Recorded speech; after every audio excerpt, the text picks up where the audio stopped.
Hello बच्चों, welcome on dreamer study. और हम आज जो है आपको बुक से कराने वाले हैं क्लास 10th का पहला चैप्टर फोर्स।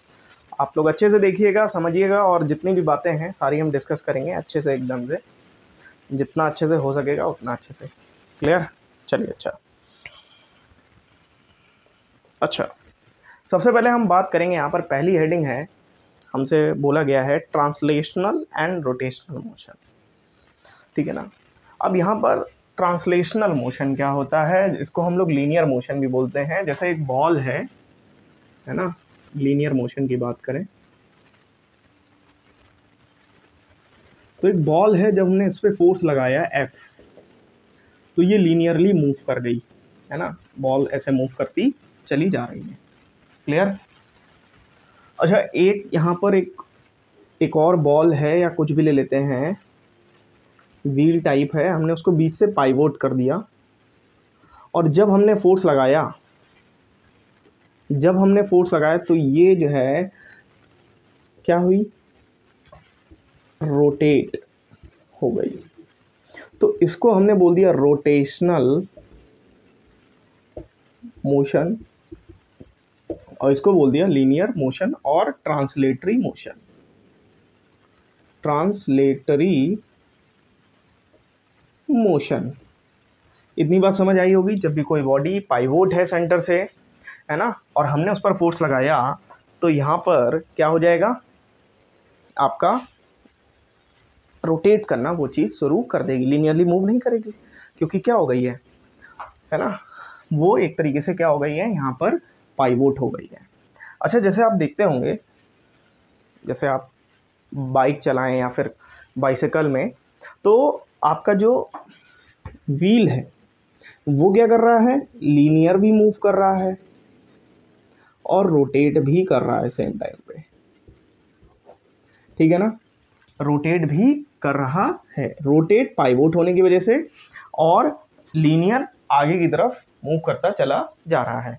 लीनियर ऐसे करके वो अपनी ही जगह पर रोटेट करते हुए और आगे बढ़ रहा है, आगे बढ़ रहा है, आगे बढ़ रहा है, आगे बढ़ता चला जा रहा है। क्लियर हुआ ना? तो ये एक फाइन एग्जांपल हो गया जब दोनों चीज़ें एक साथ होती हैं। चलिए अगली हेडिंग देखते हैं। अगली हेडिंग क्या है, आप लोग देखेंगे, मूवमेंट ऑफ अ फोर्स, मतलब टॉर्क की बात कर रहा है। तो टॉर्क कब होता है, तो चलिए बात करें टॉर्क की और मूवमेंट ऑफ फोर्स की। तो देखिए ज़रा, मान लेते हैं, ये ना मान करके कुछ ऐसा मान लेते हैं, है ना। ये बॉडी जो है, इसके दो पॉइंट है, ए पॉइंट बी पॉइंट। ए पॉइंट को हमने हिंज कर दिया, पाइवोट कर दिया,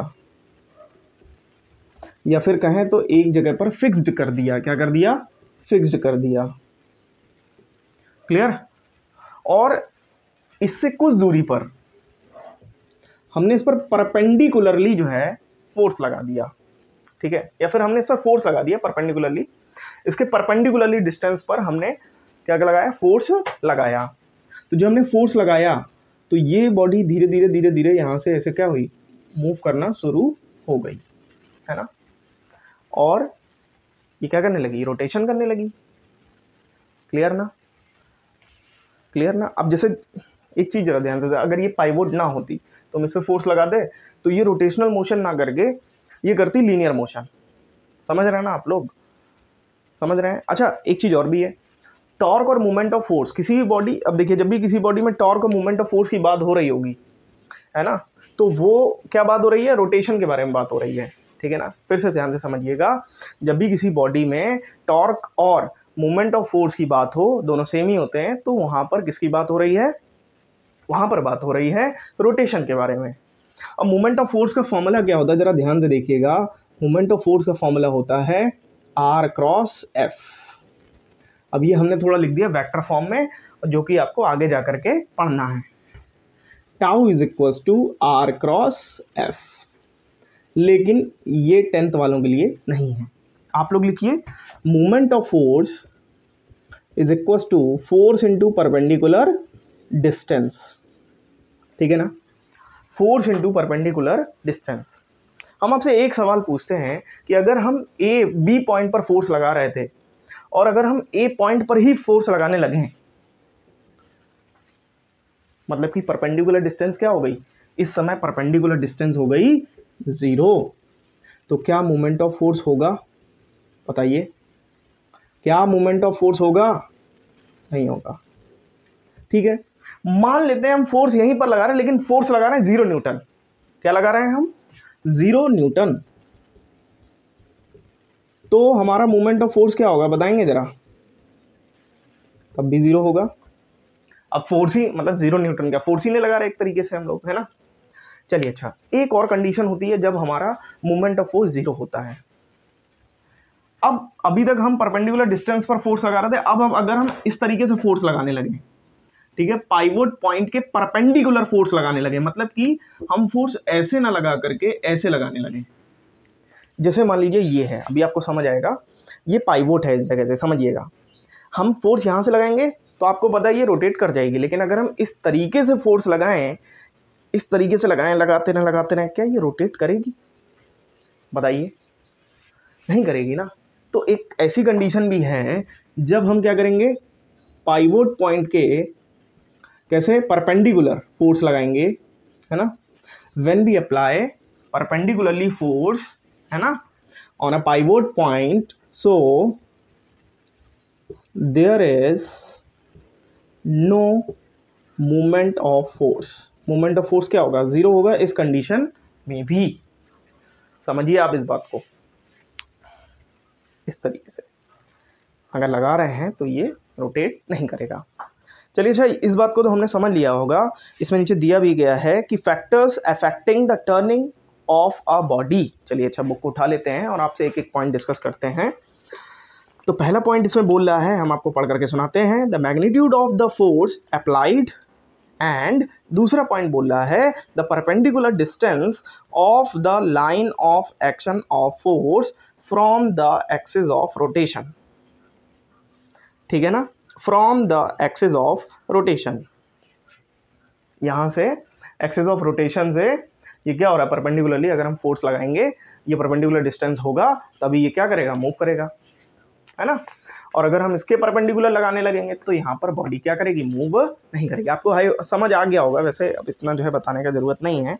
चलिए, अच्छा, अब आगे बढ़ते हैं यहाँ पर। और हमसे पूछा गया है, क्या पूछा गया है, एक सेकेंड रुकिएगा। हाँ, आइए जरा, हमसे पूछ रहा है, क्या पूछ रहा है, एक सेकेंड, इसको रफ करके साफ कर देते हैं। चलिए भाई, जो बात भी समझना है कमेंट सेक्शन में कमेंट कर दीजिएगा, आगे जा करके हम चीज़ें समझा देंगे, ठीक है ना। बाकी समझ आ जाएगा, कोशिश करिएगा, ऑब्जर्व करने की कोशिश करिएगा। अभी हम क्वेश्चंस लगवाएंगे ना तो और बेहतर, जिस तरीके से क्वेश्चन पूछता है एक्चुअल में आपसे, लेकिन फिर भी थ्योरी पढ़ना ज़रूरी है। तो चलिए देखते हैं। अच्छा, यहाँ पर हमसे बोल रहा है कि सबसे पहले फॉर्मूला क्या था, MF का, F इंटू परपेंडिकुलर डिस्टेंस, इसकी यूनिट हो गई न्यूटन और ये मीटर। तो ये तो हो गई कौन सी, MKS यूनिट हो गई। CGS में जाएंगे तो क्या होगा, 10 की पावर 5 डाइन, 10 की पावर 2 सेंटीमीटर, 10 की पावर 7 डाइन सेंटीमीटर। क्लियर। अगला हमसे बोल रहा है, क्या बोल रहा है, 1 kg metre is equal to 9.8 newton metre, 9.8 newton metre. अगला हमसे बोल रहा है 1 GF centimetre, 980 dyne centimetre, 980 dyne centimetre. Clear, ये हो गया। इन सब बातों को ध्यान रखिएगा। और एक चीज़ और भी ध्यान रखिएगा, जब भी कोई बॉडी पर आप फोर्स लगा रहे हैं, जब भी कोई पाइवोटेड बॉडी पर आप फोर्स लगा रहे हैं और बॉडी, मान लेते हैं जैसे ये बॉडी है और हमने इस पर फोर्स लगाया, ठीक है, चलो इस बॉडी को ऐसे बना देते हैं, ये हमने इस पर फोर्स लगाया, है ना, ये A पॉइंट था और ये B पॉइंट पर हमने फोर्स लगाया। जब हमने फोर्स लगाया, बॉडी इस तरीके से मूव करी मतलब किस तरीके से, anti clock wise. Anti clock wise को हम लोग पॉजिटिव कंसीडर करते हैं, क्या करते हैं, पॉजिटिव कंसीडर करते हैं। अगर हम फिर से एक काम करते हैं, हमने इस पर बी पॉइंट पर फोर्स लगाया, लेकिन फोर्स अब इस डायरेक्शन से लग रहा है। अब बॉडी कैसे मूव करेगी? इस तरीके से करेगी। तो जब इस तरीके से कर रही है तो ये क्या है? Clock wise movement of force हो रहा है, और क्लॉक वाइज को हम लोग नेगेटिव कंसिडर करते हैं। वीडियो को बीच में मत छोड़िएगा, आपका घाटा है इसमें, है ना। बीच में बिल्कुल मत छोड़िए, टॉपिक आप समझते जाइए।